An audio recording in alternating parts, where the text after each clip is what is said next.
Hello everyone, welcome to catalyst studies. This is Nishant Kumar Singh और ये हमारा पॉलिटी का पार्ट 4 है। इससे पहले फर्स्ट सेकंड थर्ड पहले ही आ चुके हैं, जिसको आप प्लेलिस्ट से जाके चेक कर सकते हैं।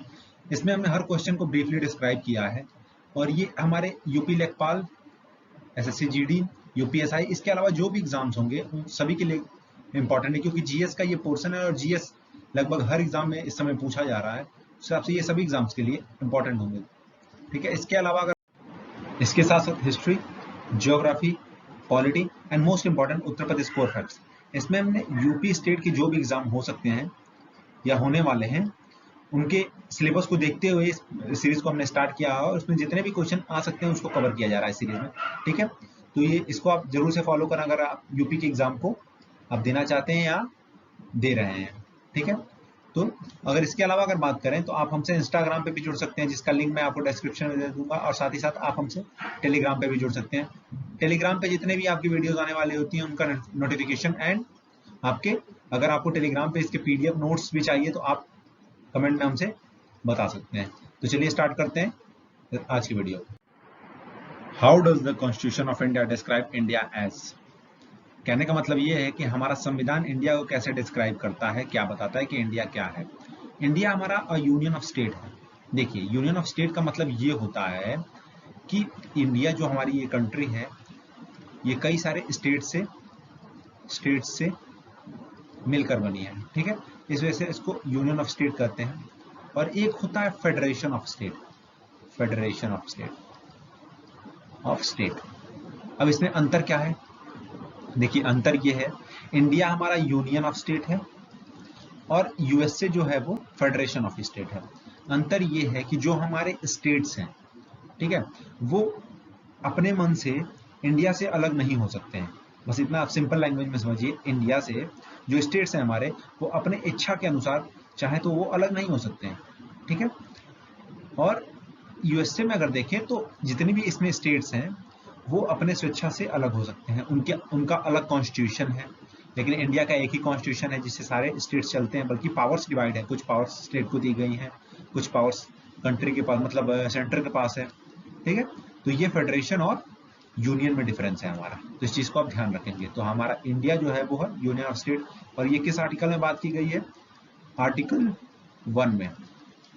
एंड आर्टिकल 2 बताता है कि न्यू स्टेट्स को हम इंडिया में शामिल कर सकते हैं। एंड आर्टिकल 3 बोलता है कि हम जो एग्जिस्टिंग स्टेट्स हैं उसकी रीएडजस्टमेंट ऑफ बाउंड्रीज, जो बाउंड्रीज हैं उनको रीएडजस्ट कर सकते हैं। ठीक है, और यह अधिकार पार्लियामेंट के पास होती है, वो अमेंडमेंट करके कर सकती है।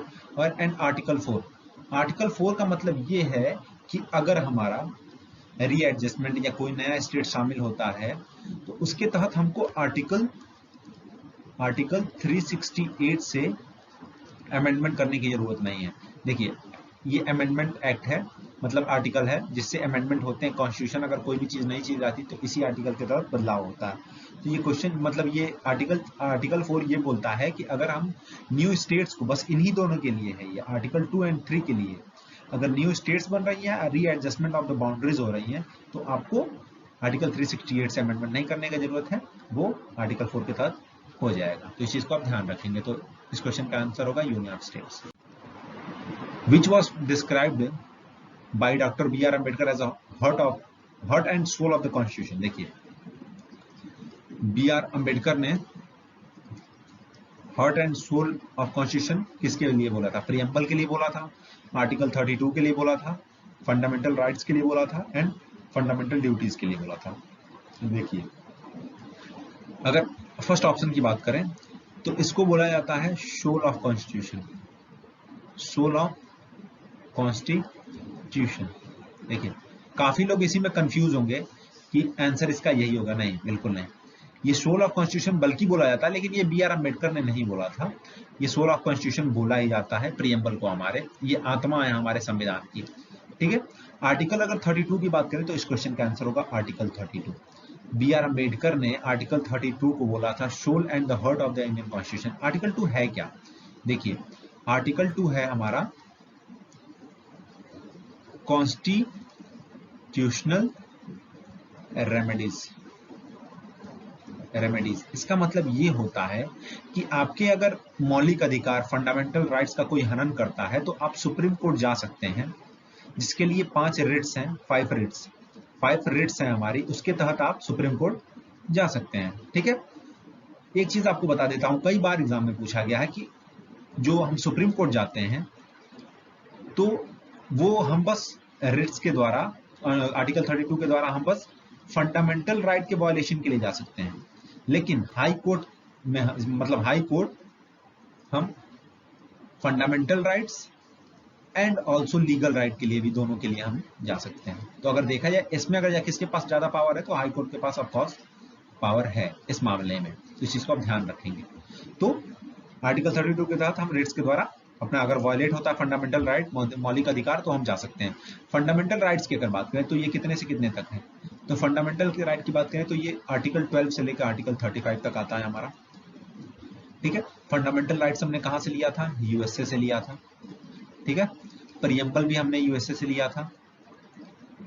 ठीक है, और प्रियम्बल का बेस कहां से आया था, ऑब्जेक्टिव रेजोल्यूशन, जो कि जवाहरलाल नेहरू जी ने पेश किया था। फंडामेंटल ड्यूटीज की अगर बात करें तो फंडामेंटल ड्यूटीज कितनी है, 11। जब फंडामेंटल ड्यूटीज मतलब इसके लगाई गई थी, जब उसको शामिल किया गया था संविधान में, तो उस समय 10 ही थी। 11वीं कब ऐड हुई, 11वीं ऐड हुई 2002 में 86th अमेंडमेंट एक्ट के तहत। इसमें यह है कि हमारा अधिकार है, फैमिली का, मतलब ये जिम्मेदारी है, सॉरी अधिकार नहीं, जिम्मेदारी है कि वो अपने बच्चों को पढ़ाए। ठीक है, 6 से 14 साल के बच्चों को वो एजुकेशन प्रोवाइड करें। ठीक है, तो ये इसमें 11 इसमें बोला गया है, तो इस चीज को आप ध्यान रखेंगे। The system of judicial review originated in, देखिए कहने का मतलब ये है कि जो जुडिशियल रिव्यू है वो हमने कहां से लिया है, तो जुडिशियल रिव्यू हमने लिया है यूएसए से। इसके अलावा अगर यूएसए से बात करें, हमने क्या क्या लिया है, फंडामेंटल राइट लिया है, जुडिशियल रिव्यू लिया है, इम्पीचमेंट ऑफ प्रेसिडेंट लिया है, removal of supreme court and high court जजेस। ठीक है, तो ये सारी चीजें हमने यूएसए से ली है। प्रियम्बल लिया है, तो ये सारी चीजें हमने यूएसए से ली है। रसिया की अगर बात करिए, पहले इसको यूएसएसआर बोला जाता था। ठीक है, मान लीजिए रसिया से हमने क्या लिया है, रसिया से हमने लिया है प्लानिंग कमीशन लिया है, 2/3 मेजोरिटी लिया है, जो हमारे बिल पास होते हैं 2/3, स्पेशल मेजोरिटी भी इसको बोला जाता है, स्पेशल मेजोरिटी, ये हमने रशिया से लिया है। जर्मनी से हमने एक चीज ली है जो काफी इंपॉर्टेंट है, जब हमारा जैसे कि अगर कोई इमरजेंसी लगती है तो हमारे फंडामेंटल राइट्स को सस्पेंड किया जाता है, ओनली 2 फंडामेंटल राइट्स छोड़ के। ठीक है, आर्टिकल 20 एंड आर्टिकल 21, ये दोनों हमारे खत्म नहीं होते हैं, इनको खत्म नहीं किया जा सकता है। ठीक है, तो इन दोनों आर्टिकल्स को छोड़ के हमारे सारे सस्पेंड हो जाते हैं। तो ये किस में लिखा गया है, ये मतलब कहां से लिया गया है, ये लिया गया है जर्मनी से। ठीक है, तो इस चीज को आप ध्यान रखेंगे। अगर कभी कभी क्वेश्चन ये पूछता है कि मतलब कि सबसे ज्यादा कहां से हमारे इंडियन कॉन्स्टिट्यूशन में सबसे ज्यादा कहां से लिए गए हैं मतलब चीजें कहां से ली गई हैं, तो वो ली गई अप्रोक्स 75% चीज हमारी गवर्नमेंट ऑफ इंडिया एक्ट 1935 से ली गई है। तो इस चीज को आप ध्यान रखेंगे, ये काफी इंपॉर्टेंट है, कई बार एग्जाम में ये पूछा गया है। ठीक है, तो इसका आंसर होगा यूएस से। From the constitution of which country the provision of federation was borrowed wheel framing the constitution of India. देखिए कहने का मतलब ये है कि जो हमने आपको अभी बताया पिछले क्वेश्चन में कि फेडरेशन ऑफ स्टेट किसको बोला जाता है, यूएसए को। और ये होता क्या है कि मतलब एक यूएसए संघ है जिसमें मान लीजिए कि 50 स्टेट्स हैं। ठीक है, अभी तो 51 हो गया है। 51 स्टेट कौन बना है, वाशिंगटन डीसी को भी 51 स्टेट बनाया गया है। ठीक है, तो ये जो 51 स्टेट्स हैं, इनके अपने अपने संविधान हैं, ये जब चाहे तब यूएसए से अलग हो सकते हैं। ठीक है, उनके पास छूट है, लेकिन यूनियन ऑफ स्टेट जो हमारा इंडिया है वो अलग नहीं हो सकता है। तो ये क्वेश्चन कहने का मतलब है कि जो फेडरेशन वर्ड है, फेडरेशन चीज है, वो हमने कहाँ से ली है? तो वो हमने ऑफकोर्स यूएसए से ली है। ठीक है, तो इस चीज को आप ध्यान रखेंगे। तो इसका आंसर होगा America, USA. Who was the chairman for the drafting committee of the constitution? देखिए, ड्राफ्टिंग कमेटी जो थी हमारी, जो पहले आपको बता देते हैं कि जैसे मतलब कॉन्स्टिट्यूशन, जो कॉन्स्टिट्यूशनल असेंबली थी वो हमारी फर्स्ट जो इसकी मीटिंग हुई वो 9 दिसंबर 1946 को हुई थी, जिसके प्रेसिडेंट कौन बनाए गए? सच्चिदानंद सिन्हा जी इसके प्रेसिडेंट बनाए गए, जो कि एक टेम्पररी प्रेसिडेंट थे, टेम्पररी थे। इसके बाद फिर 11 दिसंबर को 1946 में ही एक फिर मीटिंग हुई कॉन्स्टिट्यूएंट असेंबली की, जिसके परमानेंट प्रेसिडेंट कौन बनाए गए? डॉक्टर राजेंद्र प्रसाद जी इसके परमानेंट प्रेसिडेंट बनाए गए। और इसके वाइस प्रेसिडेंट कौन थे? एच.सी. मुखर्जी तो इस चीज को ध्यान रखें। तो कहने का मतलब कि जो ड्राफ्टिंग कमेटी बनी थी, ये सबसे one of the most important committee थी। इसका काम था कि कॉन्स्टिट्यूशन को ड्राफ्ट करना, बनाना, तो ये सबसे इंपॉर्टेंट थी। और इसके जो हेड थे वो थे बी.आर. अम्बेडकर। ठीक है, तो इस क्वेश्चन का आंसर भी होगा बी.आर. अम्बेडकर। क्वेश्चन यही पूछा है। और इसमें टोटल 7 मेंबर्स थे ड्राफ्टिंग कमेटी में। ठीक है, अगर और भी कमिटीज की बात करें, जैसे जेबी कृपलानी की अगर बात करें, तो ये एक सब कमिटी बैठी थी, सब कमिटी जो कि फंडामेंटल राइट्स के लिए थी। ठीक है, राजेंद्र प्रसाद की अगर बात करें तो ये स्टीयरिंग कमेटी के हेड थे, देन फ्लैग कमेटी के हेड थे, फ्लैग कमेटी के भी ये हेड थे। जवाहरलाल नेहरू जी के पास भी काफी इंपॉर्टेंट कमेटी थी, जैसे कि यूनियन पावर कमेटी थी इनके पास, union power committee. Then state power committee थी। देन यूनियन कॉन्स्टिट्यूशनल कमेटी थी इनके पास। तो इस चीज को आप ध्यान रखेंगे। इसके अलावा अगर बात करें, जैसे भी आपके सरदार वल्लभ भाई पटेल के पास, इनके पास थी मतलब committee on fundamental right and minorities. End of course आपको प्रोविजंस का भी, मतलब जो हमारे प्रोविंसेस थी उनको भी मतलब गठन करने की भी कमेटी इनके पास थी, सरदार वल्लभ भाई पटेल के पास। तो इस चीज को आप ध्यान रखेंगे। ठीक, तो इसका आंसर होगा बी.आर. Ambedkar. Who was the constitutional adviser to the constituent assembly of India? देखिए, क्वेश्चन ये कह रहा है कि हमारा जो कॉन्स्टिट्यूएंट असेंबली बनी थी 9 दिसंबर 1946 को, उसके मतलब उस असेंबली के कॉन्स्टिट्यूशनल एडवाइजर कौन थे? तो वो थे बी.एन. राव। एक चीज आपको काफी मतलब कंफ्यूज करती है, एक इंसान थे M.N. रॉय, इनमें आप और बी.एन. राव में काफी लोग कंफ्यूज है। देखिए, M.N. राव ने फर्स्ट टाइम इन 1934 में कॉन्स्टिट्यूशन बनाने की मांग की थी। ठीक है, ड्राफ्टिंग कमेटी पहली बार मांग की थी 1934 में। ठीक है, उसके बाद 1935 में आपकी गवर्नमेंट ऑफ इंडिया एक्ट आई, फिर सारी चीजें धीरे धीरे बनने लगी। मतलब उस समय बनी नहीं, लेकिन चीजें धीरे धीरे करके आपके बनने लगी, और फाइनली वो आके 1946 में जब कैबिनेट मिशन आया, तो उसके बाद, और जो कैबिनेट मिशन आया था उसके काफी बार एक क्वेश्चन ये पूछा जाता है, आए थे 3 लोग थे, लेकिन उसके हेड का नाम पूछा जाता, उनका हेड का नाम था Pethick Lawrence.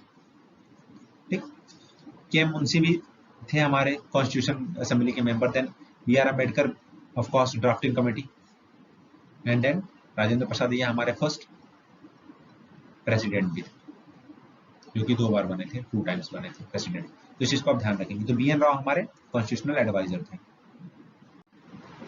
It is a republic because, देखिए क्वेश्चन कह रहा है कि रिपब्लिक मतलब इंडिया रिपब्लिक है, तो ये रिपब्लिक का मतलब क्या है? ठीक है, तो देखिए रिपब्लिक का मतलब ये होता है, एक चीज आपको समझाता हूं। आपने देखा होगा कि डेमोक्रेटिक प्रियम्बल में भी आपने पढ़ा होगा, एंड देन रिपब्लिक, तो ये चीज है क्या? देखिए, अगर हम बात करें डेमोक्रेटिक एंड रिपब्लिक की, तो डेमोक्रेटिक का मतलब ये होता है कि जो भी हमारे नेता लोग हैं या जो भी चुने जाते हैं, तो वो हमारे द्वारा चुने जाते हैं, हमारे वोट्स के द्वारा चुने जाते हैं। ठीक है, जैसे कि अब्राहम लिंकन ने बोला, ये डेमोक्रेसी और डेमोक्रेटिक के लिए, to the people by the people for the people. तो ये अब्राहम लिंकन ने बोला है। अब्राहम लिंकन ने, कई बार ये भी क्वेश्चन पूछते हैं किसने बोला। तो डेमोक्रेटिक का मतलब ये होता है कि हमारा चुनाव जनता करती है, ठीक है। अगर सिंपल लैंग्वेज में देखें तो चुनाव जनता करती है, ठीक है। लेकिन डिफरेंस ये हो गया कि एक एग्जांपल आपको देता हूं, जैसे इंडिया है एंड ब्रिटेन। इंडिया हमारा डेमोक्रेटिक एंड रिपब्लिक बोथ है, बट ब्रिटेन जो है, यूके जो है, वो ओनली डेमोक्रेटिक है, रिपब्लिक नहीं है। क्यों नहीं है? देखिए, इंडिया डेमोक्रेटिक तो हो गया कि हमारा चुनाव होता है लोगों के द्वारा, लेकिन रिपब्लिक जो हमारा हेड ऑफ द स्टेट है, जैसे कि प्रेसिडेंट है, उसका चुनाव भी हम ही करते हैं। चाहे वो अप्रत्यक्ष रूप से इनडायरेक्ट करे, लेकिन हम ही चुनाव करते हैं, वो बदला जाता है, ठीक है। वो किसी इलेक्शन के द्वारा उसको चुना जाता है, हेड ऑफ द स्टेट को, ठीक है। इलेक्टेड मेंबर मतलब होते हैं, मतलब जो प्रेसिडेंट होते हैं। बट ब्रिटेन में क्या है कि जो प्रेसिडेंट होगा उनका तो चुनाव होगा, लेकिन जो हेड ऑफ द स्टेट होंगे वहां के क्राउन, मतलब जो भी वहां की क्वीन होंगी वही होती हैं। तो यही अंतर है डेमोक्रेटिक और रिपब्लिक में, ठीक है। तो जो इंडिया है हमारा डेमोक्रेटिक है, क्योंकि इसका आंसर होगा जो हेड ऑफ द स्टेट होंगे वो इलेक्टेड होंगे, ठीक है। तो इस चीज को आप ध्यान रखेंगे। तो it is a parliamentary democracy. देखिए, क्वेश्चन कहने का मतलब अगर इंडिया की बात करें तो it is a democratic country, बिल्कुल ये भी सही है, it is a parliamentary democracy. अगर रिपब्लिक अगर जैसे बात करें तो इसका आंसर यही होगा, the head of state is elected for the definite period. मतलब जो रिपब्लिक वर्ड का मतलब यही होता है कि जो हमारे हेड ऑफ द स्टेट है वो कुछ समय के लिए चुने जाते हैं, ठीक। इस चीज को आप ध्यान रखेंगे। Which of the following countries has introduced direct democracy. देखिए, डायरेक्ट डेमोक्रेसी का मतलब होता क्या है? डायरेक्ट डेमोक्रेसी का मतलब ये होता है कि इसको सिंपल लैंग्वेज में अगर समझें तो डायरेक्ट डेमोक्रेसी का मतलब ये होता है, जैसे कि आप किसी गांव से होंगे या किसी शहर से होंगे, आपने किसी को चुना, ठीक है। ये मान लीजिए आपके नेताजी हैं, आपने इनको चुना, ठीक। ये हम लोग का मतलब आपके सेक्टर का, आपके गांव का, आपके एरिया का ये प्रतिनिधित्व करते हैं, ठीक है। और जितने भी चेंजेस होंगे, जितनी भी पॉलिसी मेकिंग होती है इंडिया में, या जितने भी मतलब योजनाएं बनती हैं, ये कौन बनाता है? यही लोग बनाते हैं। इन्हीं लोग के रिकमेंडेशन या मतलब रिकमेंडेशन या पार्लियामेंट में पास होकर जो भी योजनाएं बनती हैं। लेकिन हम लोग का जो कंट्री है वो इनडायरेक्ट है, इनडायरेक्ट डेमोक्रेसी है। और डायरेक्ट डेमोक्रेसी स्विट्जरलैंड। अब डायरेक्ट डेमोक्रेसी ये है, डायरेक्ट डेमोक्रेसी, डेमोक्रेसी का मतलब ये है कि जितनी भी पॉलिसीज बनेंगी, ठीक है, उसमें जो वहां के लोग होंगे, पीपल्स होंगे या जो वहां के सिटीजन होंगे, वो डायरेक्टली इन्वॉल्व होंगे पॉलिसी बनाने में। सरकार उनसे सलाह लेगी, उनके रिकमेंडेशन पे ही पॉलिसीज बनेंगी, ठीक है। तो ऐसा स्विट्जरलैंड में होता है, ठीक है। तो इस चीज को आप ध्यान रखेंगे। आपको चीजें एकदम क्लियर समझाए हैं कि इनडायरेक्ट क्या होता है, इनडायरेक्ट क्या होता है, तो आपको कंफ्यूज नहीं होना, ठीक है। तो इसका आंसर होगा Switzerland. Which of the following countries have an unwritten constitution. देखिए, अब ये क्वेश्चन अनरिटन का मतलब क्या है। अगर बात करें, जैसे आप काफी लोगों को मालूम होगा इंडिया का जो कॉन्स्टिट्यूशन है, इंडियन कॉन्स्टिट्यूशन है जो वो क्या है? ऑफ कोर्स वो रिटन है, रिटन है, ठीक है। हमने कई देशों से, लगभग आपकी अगर बात करें तो 65 कंट्रीज से हमने, अप्रॉक्स 65 कंट्रीज से हमने चीजों को कलेक्ट किया है और अपने कॉन्स्टिट्यूशन को ड्राफ्ट किया। तो ऑफकोर्स ये रिटन हुआ, मतलब रिटन कॉन्स्टिट्यूशन है। लेकिन अनरिटन का मतलब क्या होता है? देखिए, अनरिटन, इस क्वेश्चन का मतलब आंसर होगा यूके। और अनरिटन का मतलब ये होता है कि कहीं कोई चीजें लिखी नहीं हुई है, जो भी डिसाइड करेगा वो जुडिशरी करता है। यहाँ पे जुडिशरी, यहाँ पे एक तरीके आप कह सकते हैं कि supremacy of judiciary, supremacy of judiciary, supremacy of judiciary है यहाँ पे। और इंडिया में क्या है, ये क्वासी फेडरल है, ठीक है, अर्धसंघीय भी है। यहाँ सुप्रीमेसी नहीं है, चीजें बटी हुई है, ठीक है। पावर्स को हमने legislative power, judiciary power and executive power, 3 part में हमने पावर्स को डिवाइड किया हुआ है अपनी कंट्री में। तो इस चीज को आप ध्यान रखेंगे। तो इसका आंसर होगा UK, United kingdom. The constitution of India was adopted on. जो हमारा ये कॉन्स्टिट्यूशन है, हमने इसको किस दिन अडॉप्ट किया था? तो इसको हमने अडॉप्ट किया था 26 नवंबर इन 1940, मतलब 1949, ठीक है। अगर कॉन्स्टिट्यूशन बनाने में कितने दिन लगे? 2 years 11 month एंड 18 डेज लगे थे। ठीक है, इसमें अगर फीमेल, कई बार क्वेश्चन, ये तो काफी इंपॉर्टेंट है, फीमेल कितनी थी तो वो 15 थी। वुमेन की संख्या कॉन्स्टिट्यूशन जो असेंबली थी, मतलब कॉन्स्टिट्यूशन असेंबली थी, उसमें वुमेन्स की संख्या इतनी थी। तो अगर हम बात देखिए अडॉप्शन की बात करें, कब अडॉप्ट किया गया तो वो 26 नवंबर 1949 को, लेकिन ये बोला गया कब स्टार्ट किया गया, लागू किया गया, तो वो किया गया 26 जनवरी 1950। ठीक है, क्वेश्चन अगर बात करें कि जैसे कि अगर बात करें कि हमारा जो नेशनल सॉन्ग है, national song Vande Mataram, Mataram and national anthem, anthem, ठीक है, ये कब अडॉप्ट हुआ तो ये हुआ था 24 जनवरी 1950 को। ठीक है, और हमारा फ्लैग जो था वो किस दिन अडॉप्ट हुआ, 22 जुलाई 1947। हमारे फ्लैग को बनाया किसने था तो वो थे बंगाली वेंकैया, उनका नाम था। नेशनल एंथम को लिखा था हमारे बंकिम चंद्र चट्टोपाध्याय, हाँ बंकिम चंद्र चट्टोपाध्याय यही है। और नेशनल एंथम की अगर बात करें तो रविन्द्रनाथ टैगोर। तो जितनी भी चीजें आपको बताई जा रही हैं इसको आप याद रखेंगे, क्योंकि स्टैटिक चीजें हैं, कई बार एग्जाम में पूछी जा सकती हैं। अगर आप चीजों को याद रखेंगे लंबे समय, मतलब लंबे समय तक, तो ये आपके लिए काफी इंपॉर्टेंट होंगी, मतलब आपको बेनिफिट प्रोवाइड करेंगी एग्जाम्स में। ठीक, the constitution of India describe India as a, देखिए एक क्वेश्चन फिर आया कि जो हमारा ये कॉन्स्टिट्यूशन है वो इंडिया को क्या डिराइव करता है, तो ये इंडिया को एक क्वासी फेडरल डिराइव करता है। क्वासी फेडरल क्या है, देखिए क्वासी फेडरल का मतलब है अर्ध संघीय, संघीय, अर्ध संघीय पढ़ा जाता है। अर्ध संघीय का मतलब क्या है, देखिए चीजें थोड़ी सी बहुत लोगों को ये कॉम्प्लिकेटेड लगती हैं, बट कोई नहीं। अर्ध संघीय का मतलब ये है कि इंडिया जो हमारा है ये फेडरेशन एंड यूनियन दोनों का मिक्सचर है, मिक्सचर है। कैसे, यूनियन इसलिए है ये कि ये जितने भी स्टेट्स हैं ये इंडिया से अलग नहीं हो सकते हैं, ये मिल के बने हुए हैं, सेंटर के पास ज्यादा पावर है। फेडरेशन कैसे है कि स्टेट्स के पास थोड़ी तो पावर है, बल्कि पूरे पावर्स नहीं है, सेंटर स्ट्रांग है बट कुछ तो पावर्स हैं स्टेट के पास भी, तो पूरी फेडरेशन नहीं है लेकिन अर्ध है, कुछ क्वालिटीज हैं, तो इसलिए इसको क्वासी फेडरल बोला जाता है इंडिया को। ठीक है, तो इस चीज को आप ध्यान रखेंगे। यूनियन ऑफ स्टेट बिल्कुल है, यूनियन ऑफ स्टेट्स भी है, ठीक है, तो ये भी है, लेकिन क्वासी फेडरल भी है, जिसको आप ध्यान रखेंगे। तो इस क्वेश्चन का अगर ऑप्शन देखा जाए, ये तो हमने डिस्कस किया ही, ये हो सकता है ऑप्शन दे दिया हो गलती से, ये भी होगा, लेकिन क्वासी फेडरल भी है हमारा इंडिया, तो इस चीज को आप ध्यान रखेंगे। The convention that once a speaker always a speaker, ये चीज आपको काफी थोड़ी नई लगी होगी कि इसका मतलब क्या है, ये मतलब ये कहना क्या चाहता है।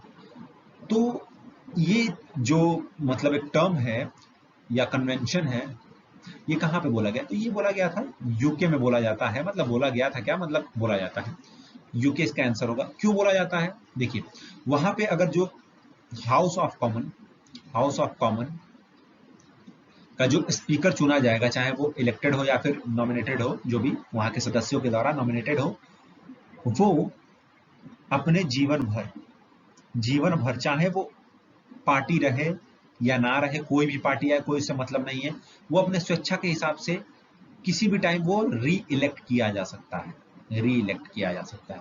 बल्कि यहाँ पे ऐसा नहीं है इंडिया में, ठीक है, और वहां पे ऐसा है कि वो री इलेक्ट किया जा सकता है कभी भी, किसी की भी सरकार हो, कोई उससे फर्क नहीं पड़ता है। ठीक है, तो इसका मतलब यही है, वंस स्पीकर ऑलवेज स्पीकर, मतलब जो एक बार स्पीकर बन गया वो हमेशा स्पीकर ही रहेगा, मतलब स्पीकर वो बन जाएगा या बनाया जा सकता है। ये सारी चीजें मतलब यूके में है, तो इस चीज को आप ध्यान रखेंगे। तो इसका आंसर होगा United Kingdom. How many articles are there in the Indian constitution, देखिए अगर आर्टिकल्स की बात करें तो एक चीज आपको बता देता हूं, इसका आंसर तो होगा 395, लेकिन ये ओल्ड डाटा है। जब हमारा संविधान अडॉप्ट किया गया तो हमारे पास कितने आर्टिकल थे, जब ओल्ड की अगर बात करें, ओल्ड, तो हमारे पास 395 articles and 8 schedule, but new जो है अभी मतलब करंट आप कह सकते हैं। हमारे पास 465 आर्टिकल्स एंड 12 शेड्यूल्स हैं, तो इस चीज को आप ध्यान रखेंगे। तो इसका आंसर तो होगा 395, बट ये ओल्ड है, इसको भी आप ध्यान रखेंगे। कई बार क्वेश्चन पूछता है कि जब संविधान अडॉप्ट किया गया तो हमारा मतलब उस समय आर्टिकलों की मतलब संख्या क्या थी, अब क्या संख्या है, या कितने शेड्यूल्स थे, अब कितने शेड्यूल्स हैं। तो ये सारी चीजें हैं जो कई बार एग्जाम में पूछे जाते हैं, रिपीटेडली पूछे जाते हैं और पूछे भी जाएंगे आपसे, इस चीज को आप ध्यान रखेंगे। तो इसका आंसर होगा 395। When was our national anthem first sung and where? देखिए, जो हमारा नेशनल एंथम था इसको किसने लिखा था? रविंद्र नाथ टैगोर जी ने लिखा था। और ये फर्स्ट पर्सन भी थे, मतलब एशिया के, क्या मतलब आपके मतलब एक तरीके से कह सकते हैं कि इंडिया के, मान लीजिए एशिया या इंडिया के, जिनको नोबेल प्राइज मिला था। नोबेल प्राइज कब मिला था? 1913 में, ठीक है, पीस के लिए, मतलब सॉरी पीस के लिए मतलब साहित्य के लिए इनको मिला था। तो इस क्वेश्चन का आंसर होगा 27 दिसंबर 1911 कलकत्ता सेशन हुआ था कांग्रेस का, उसमें फर्स्ट टाइम नेशनल एंथम को गाया गया था, जनगण मन जो हमारा है उसको गाया गया था। ठीक है, एक क्वेश्चन और पूछा जाता है आपसे कि वंदे मातरम, वंदे मातरम, मातरम कब मतलब गाया गया था फर्स्ट टाइम? वंदे मातरम लिखा कितना मतलब किन्होंने है? बंकिम चंद्र चट्टोपाध्याय ने लिखा है।